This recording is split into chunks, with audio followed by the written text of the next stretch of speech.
Good evening from Wiesbaden, Germany. My name is Billy Reinstaller, and this evening I'll be discussing the Austro-Prussian War of 1866, often called the Seven Weeks' War. Using the historical abstract with full-text database, I was able to locate three different articles on this topic. The first of these is by Geoffrey Warwro, a well-known military historian who focuses on this conflict and wrote his dissertation on the topic. In his article, An Army of Pigs, the Technical, Social, and Political Bases of Austrian Shock Tactics, 1859 to 1866, he compares Austrian and Prussian tactics. Austria relied on shock tactics, quickly charging the enemy in attempts to rout them using fixed bayonets. The Prussians, however, relied on maneuver and firepower. So think of that as the ability to use superior firepower and maneuver on the Austrian army, so either to envelop or flank them, move to the side to gain an advantage over their army. In the article, Warwro traced the evolution of these tactics from the early to mid-19th century and concluded that Austria made several key errors in its choice of tactics of this day. Primarily, it was an emphasis on these shock tactics, but not maneuver, as well as a lack of marksmanship training, which were Austria's downfall, according to Warwro. As an example, the Prussian army allocated 100 rounds per soldier per year for marksmanship training, while Austria only allocated 20. Really, by the standards of today, that neither of those quantities is sufficient if you want a soldier to get really proficient at using their weapons successfully.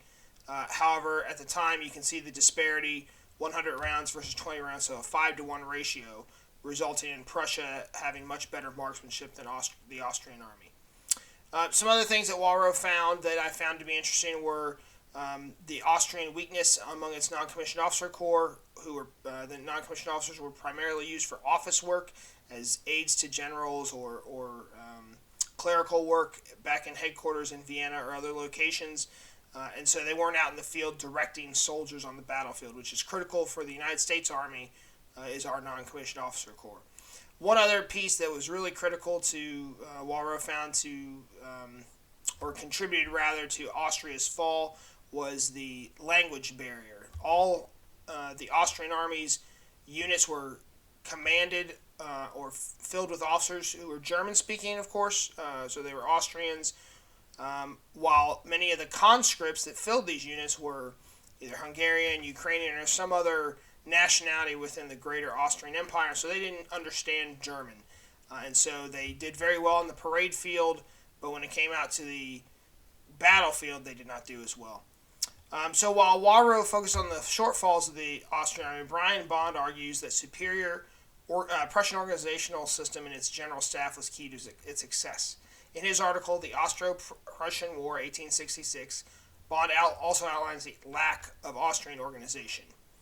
The Prussian general staff system was a system whereby specially trained officers, educated at the Kriegsakademie, or War College, served as adjutants to general officers in the field.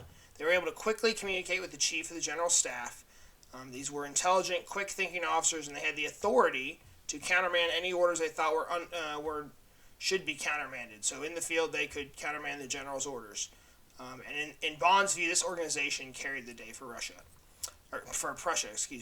Finally, in Max Boot's brief article, Triumph of Prussian Technology and Tactics, he traces the reforms of the Prussian army following the 1806 defeat by Napoleon, arguing that the success in the Austro-Prussian War was the result of three key innovations: the railroad, telegraph, and breech-loading rifle.